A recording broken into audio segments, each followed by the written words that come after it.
The CEO of the National Federation of Fishermen's Organizations (NFFO) has attacked the European Union and claimed no Brexit agreement on fisheries would be really problematic for the Brussels bloc.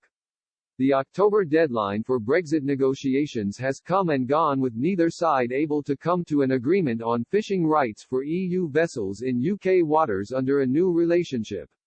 Crucial talks are set to continue as the end of the transition period looms closer, coming to an end on December 31.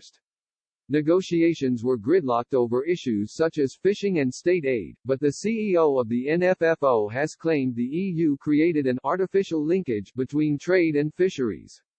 Speaking to Express, Boris said, "I think both sides want a deal because from a trade point of view it's much better to have a deal than not have a deal. And that includes the fish trade. There are businesses of both sides of the channel which depend on the flow of trade and fishing products.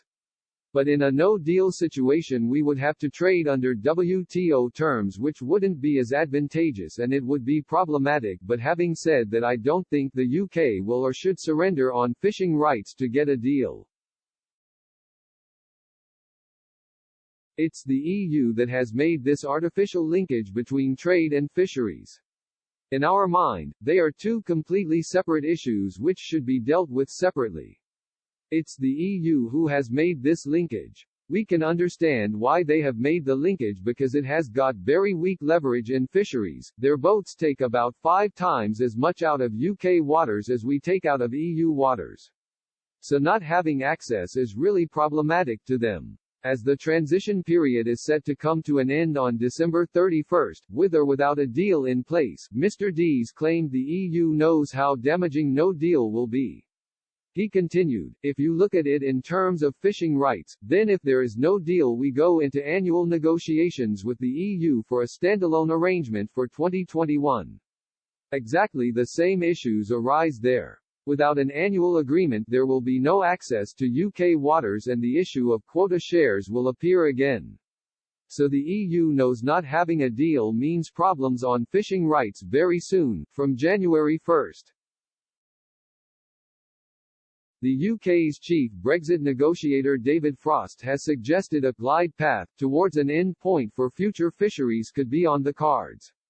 He said last month, provided the end point is one that we wish to get to, there could be some glide path to get there. There are quite significant limits of what could be done there.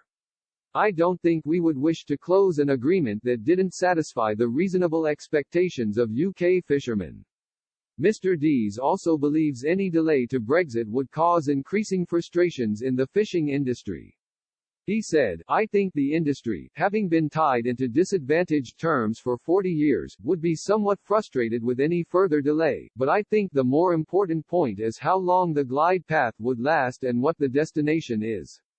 If there is absolute clarity at the end of it that we would be acting like an independent coastal state and we would have quota shares that reflected the resources in our waters." Talks between Mr. Barnier and Lord Frost broke up earlier this week without any significant breakthroughs on the key sticking points.